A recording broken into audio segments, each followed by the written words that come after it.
오늘 함께 보실 말씀은 창세기 19장 12절에서 23절 말씀입니다.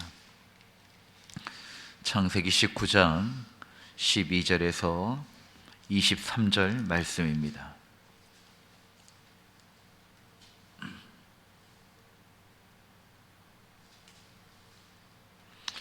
하나님의 말씀을 한 절씩 교독하겠습니다. 그 사람들이 롯에게 이르되 이외에 내게 속한 자가 또 있느냐? 내 사위나 자녀나 성 중에 내게 속한 자들을 다 성 밖으로 이끌어내라.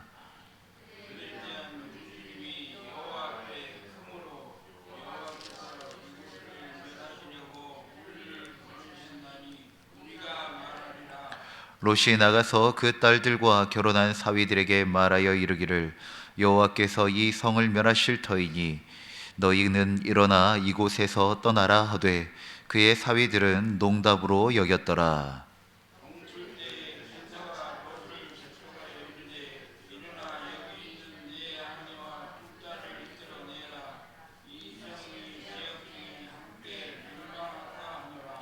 그러나 롯이 지체하매 그 사람들이 롯의 손과 그 두 아내의 손과 두 딸의 손을 잡아 인도하여 성 밖에 두니 여호와께서 그에게 자비를 더하심이었더라.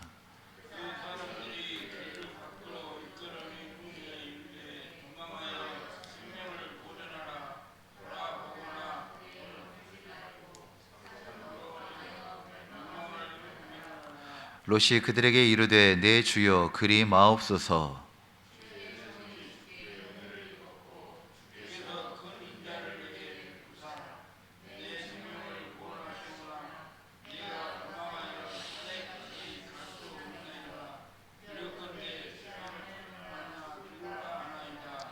보소서 저 성읍은 도망하기에 가깝고 작기도 하오니 나를 그곳으로 도망하게 하소서. 이는 작은 성읍이 아니니까 내 생명이 보존되리이다.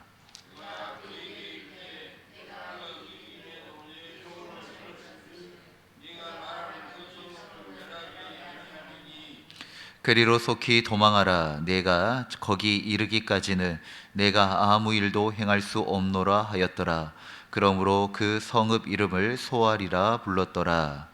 롯이 소알에 들어갈 때에 해가 돋았더라. 아멘. 하나님께서 우리에게 말씀하실 때, 그리고 때로 우리를 부르실 때 우리는 종종 이렇게 반응할 때가 있습니다. 하나님, 지금보다는 조금만 더 있다가 하면 안 되겠습니까? 지금은 아직 준비가 안 됐습니다 라고 이렇게 반응할 때가 있습니다. 순종을 거절하는 건 아닙니다. 하지만 미루는 것입니다.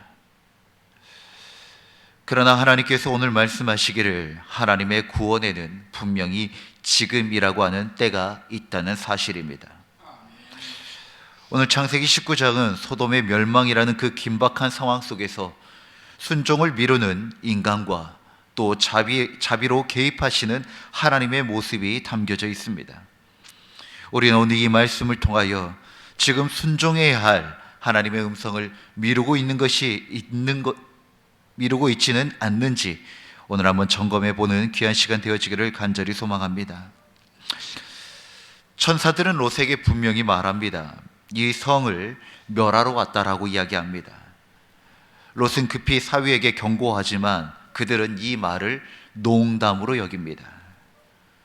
심판의 말씀이 가볍게 여겨지는 순간이었던 것입니다.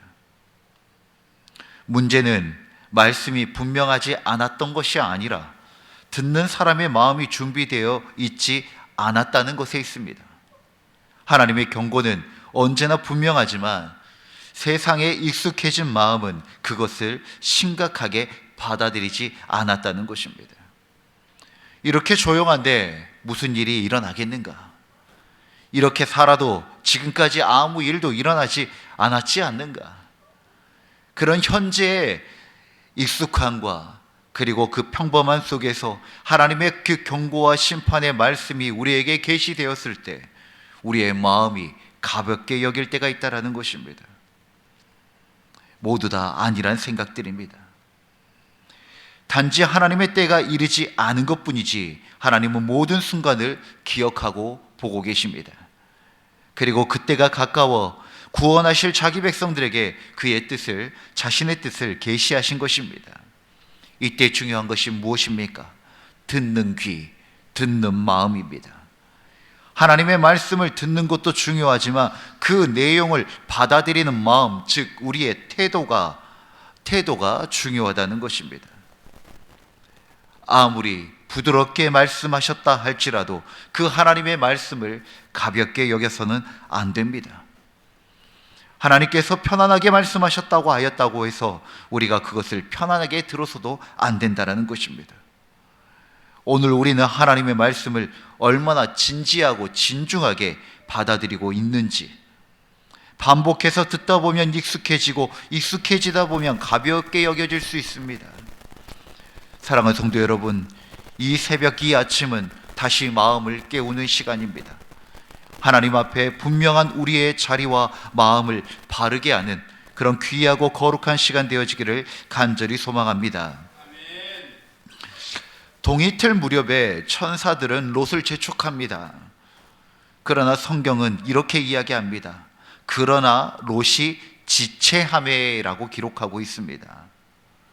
그는 떠나야 함을 알면서도 머뭇거리고 있다는 겁니다. 사랑하는 성도 여러분, 하나님의 말씀이 있고 우리가 어떻게 가야 하는지 분명히 아는데 우리가 그 발걸음을 띄지 못할 때가 있습니다. 무엇 때문입니까? 집착이요, 미련이요, 두려움과 게으름이 우리의 발을 붙잡고 있을 때가 있다는 것입니다. 청소를 잘 하시는 분들이 꼭 하시는 공통적인 말이 있습니다. 안 쓰는 물건은 버리든지 필요한 사람에게 주어서 없애야 한다는 겁니다. 2년간 안 쓴 물건은 앞으로도 안 쓴다는 것이죠. 그런데 그것을 정리하지는 못합니다. 버리지를 못합니다. 왜 그럴까요? 집착이요, 미련이요, 두려움과 게으름 때문이라는 것입니다. 그런 것들이 남아 결국 정리해야지 그 자리에 새로운 것과 하나님께서 더하시는 그 귀한 것들이 더해지는 것인데 그것을 제하지 못하고 있는 것입니다. 사랑하는 성도 여러분, 우리의 발을 묶고 있는 것이 그것이 무엇입니까? 내 마음과 내 시선을 빼앗고 있어 지체하게 만드는 그 집착과 미련이 무엇입니까? 하나님께서 기뻐하지 아니하시고 하나님께서 허락하지 아니하신 것이라면 버리셔야 합니다. 내려놓으셔야 한다는 것입니다. 그래야지 주님의 부르심에 온전히 응답할 수 있고 주님의 구원을 얻을 수 있는 것입니다. 지체하는 롯에게 하나님께서 어떻게 반응하십니까? 이제 하나님께서 직접 간섭하십니다. 이것은 하나님의 자비로우심입니다. 그때 천사들은 롯과 그의 가족의 손을 붙잡아 끌어냅니다. 여호와께서 그에게 자비를 더하심이었더라 라고 말씀합니다. 구원을 얻은 것이 롯이 빨라서 민첩해서 구원을 받은 것이 아니라 하나님의 자비가 더 컸기 때문에 살게 된 것입니다. 지체하는 롯과 그 롯의 가족들을 하나님께서 간섭하셔서 그 생명을 면할 수 있는 자리로 옮기셨다는 것입니다. 우리도 신앙의 길에서 지체할 때가 많습니다. 그럼에도 불구하고 하나님은 자기 백성을 놓지 않으십니다. 감독관이나 재판관처럼 조건으로 끊어내지 아니하시고 우리의 아버지가 되시어 자기의 자녀를 끝까지 사랑하시고 인도하시는 우리 여호와 하나님이시라는 것입니다. 이 자리는 우리가 잘 지켜내서 이 자리가 있는 것이 아니라 손을 붙잡아 끌어내시는 은혜가 있었기 때문에 오늘 우리는 이 자리에 서 있는 것입니다. 불이 난 건물에서 소방관이 그 사람을 끌어안고 뛰쳐나오는 것처럼 하나님은 때로 우리의 의지보다 강한 은혜로 우리를 구하여 내십니다. 그 하나님의 은혜를 구하며 나아가는 우리 모두가 되어지기를 간절히 소망합니다. 하나님이 천사들을 롯에게 산으로 도망하여 멸망을 면하라고 전합니다. 그러나 성 밖으로 나온 후에도 롯은 또다시 하나님께 타협을 요청합니다. 산까지는 못 가겠다는 겁니다. 재앙을 만나가 두렵다는 것입니다. 그래서 하나님께 저 작은 성읍으로 가게 해주십시오 라고 이야기합니다. 하나님은 그의 연약함을 아시고 소알로 가는 길을, 작은 성으로 가는 길을 허락하십니다. 여전히 하나님의 큰 구원을 얻었지만 롯의 연약함을 느낄 수 있는 장면입니다. 그러나 우리가 분명하게 기억해야 할 사실은 롯은 결국 소돔과 고모라 안에 머무는 선택을 하지 않았다는 것입니다. 이것은 우리에게 어떠한 의미를 가지고 있는가? 완전한 순종은 아니었지만 그 생명의 방향으로 움직였다라고 하는 것입니다. 사랑하는 성도 여러분, 우리도 그렇습니다. 우리도 하나님께 드리는 그 순종이 완전하였으면 좋겠고 온전하였으면 좋겠습니다. 1.1획 하나도 틀림없이 다 순종하며 나아갔으면 좋겠습니다. 그런데 우리가 연약하다는 것입니다. 현실의 무게가 너무 크게 느껴진다는 것이죠. 온전한 순종을 주님께 드리고 싶지만 우리의 연약함 때문에 지체할 때도 있고 또 그 연약함으로 온전히 순종하지 못할 때도 있습니다. 그런데 중요한 것은 그때 낙심하고 좌절할 것이 아니라 그때 우리가 잊지 말아야 할 것은 하나님의 말씀과 하나님의 인도하신 그 방향을 잃지 않는 것에 있다는 것입니다. 주님의 말씀이 있는 방향, 주님이 인도하시는 그 방향으로 나아가는 삶을 결코 타협해서는 안 됩니다. 다른 사람이 두 걸음, 세 걸음 갈 때 나는 한 걸음도 내딛지 못하여 자꾸 초조한 마음이 들 수도 있습니다. 그러나 그 마음에 우리가 잃지 않아야 할 것은 그럼에도 불구하고 나의 속도로, 나의 걸음으로 하나님이 인도하시는 그 방향을 놓치지 않는 것이 더 중요하다는 것입니다. 멸망의 자리에서 떠나는가, 생명의 자리로 향하는가, 우리는 이렇게 두 갈래의 길 위에 서 있습니다. 오늘 한 걸음이 아니라 반 걸음이라도 좋사오니 그 믿음의 길로 나아가는 우리가 되어지기를 간절히 소망합니다. 롯이 소알에 들어갈 때 비로소 해가 돋았더라 라고 말씀하십니다. 밤 같은 시간이 끝나고 이제 새로운 아침이 시작됩니다. 순종의 걸음 위에 은혜의 아침이 밝아오는 것입니다. 사랑하는 성도 여러분, 오늘 이 말씀은 우리에게 이러한 이야기를 더하여 주고 있는 것입니다. 지체하는 인간보다 하나님의 자비가 더 크다라고 하는 진리를 우리에게 다시 한 번 더 공고하고 말씀하고 있습니다. 그러나 동시에 경고합니다. 기회는 영원하지 않다는 것입니다.